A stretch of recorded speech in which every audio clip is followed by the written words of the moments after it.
पाए। 20 किलो चारा चाहिए गाय को, 20 किलो के आसपास।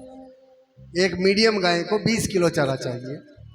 तो आप मन में ये भाव रखा करो जब गौशाला की कथा हो कि 20 किलो पेट की कथा है ये। कितने किलो के पेट, तो उसके हिसाब से ही अपने मन को तैयार किया करो। जो सामान्य कथाएं होती हैं उसमें और गौशाला की कथाओं में थोड़ा फर्क होता है, क्योंकि गौ माताओं का खर्च थोड़ा अलग होता है, बड़ा खर्च होता है उनका। तो आज कथा का लगभग हमें नहीं लगता कल सुबह की कथा में सभी लोग पहुंच पाएंगे, क्योंकि हमने पिछले 12 वर्षों में 250 कथाएं लगभग हो चुकी हैं। हमने बहुत अनुभव कर लिए। तो लास्ट के दिन लगभग 50% लोग रहते हैं, कथा का 50% लोग आते हैं। क्योंकि एक तो वो जो समय होता है ना सुबह का, तो बच्चे स्कूल जाते हैं, घर में नाश्ता बनता है, आपकी बहुत सारी व्यवस्था होती है। लेकिन हमारी मजबूरी यह है, हम क्यों करते हैं इसको लास्ट के दिन?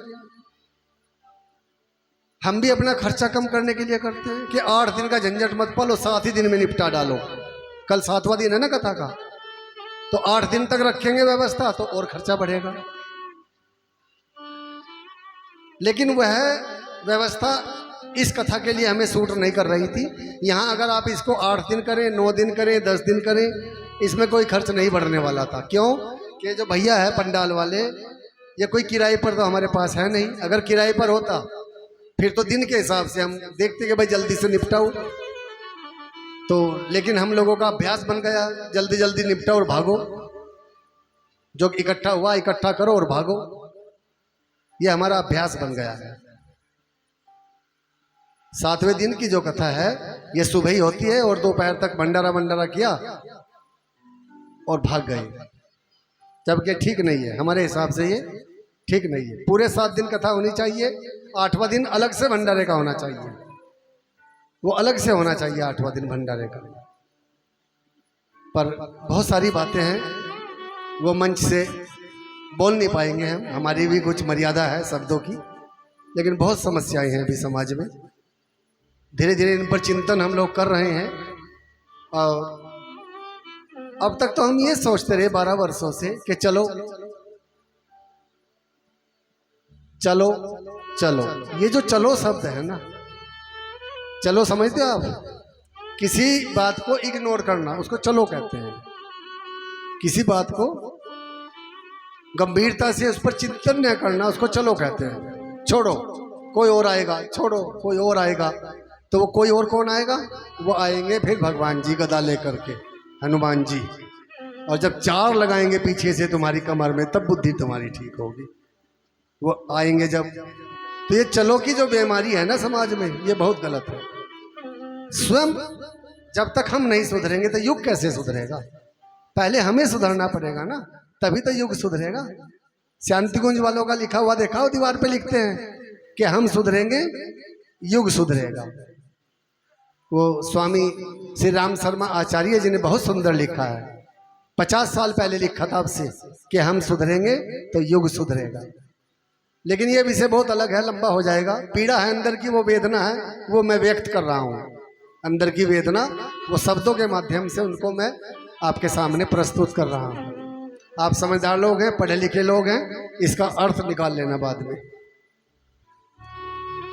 महाराज जी ने आज एक विषय पर चर्चा की और दिल को छुआ उसने, दिल को छुआ। क्या छुआ? हमारे पिताजी सरकारी स्कूल में हेडमास्टर थे, उनकी तनख्वाह थी 450 रुपये महीना।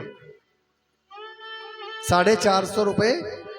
अभी कुछ भैया आर्मी वाले यहाँ बैठे होंगे जो रिटायरमेंट होकर के आए। 10 साल पहले आर्मी वालों की तनख्वाह कितनी हुआ करती थी? 10 या 12 साल पहले।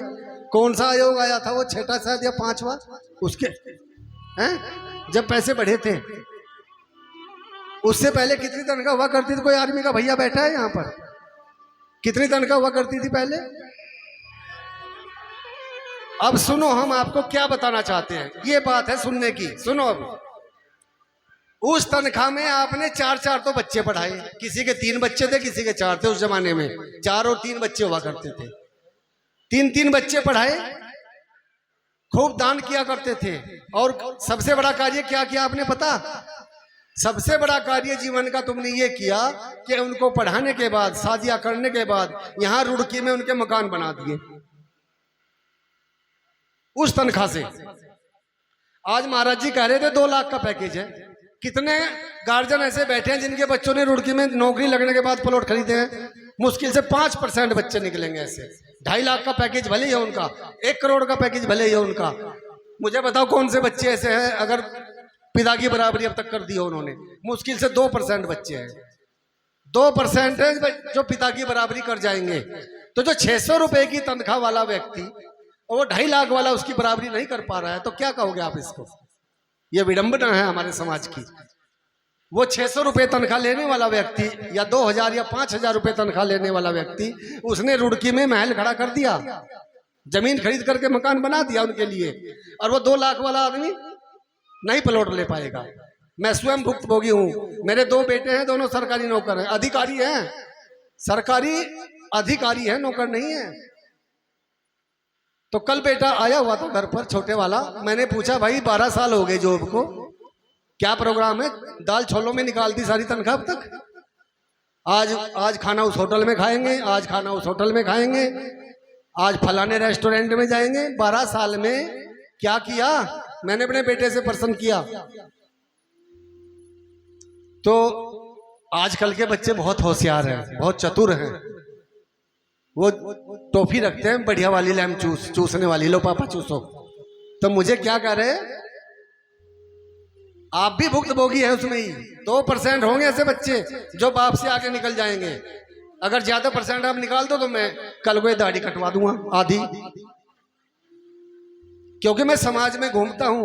मैं तुम्हारे यहां जब जाता हूं तो जूते चप्पल 10 फीट बाहर निकाल करके तब घर में प्रवेश करता हूं। कुछ देखने के लिए जाता हूं मैं तुम्हारे यहाँ।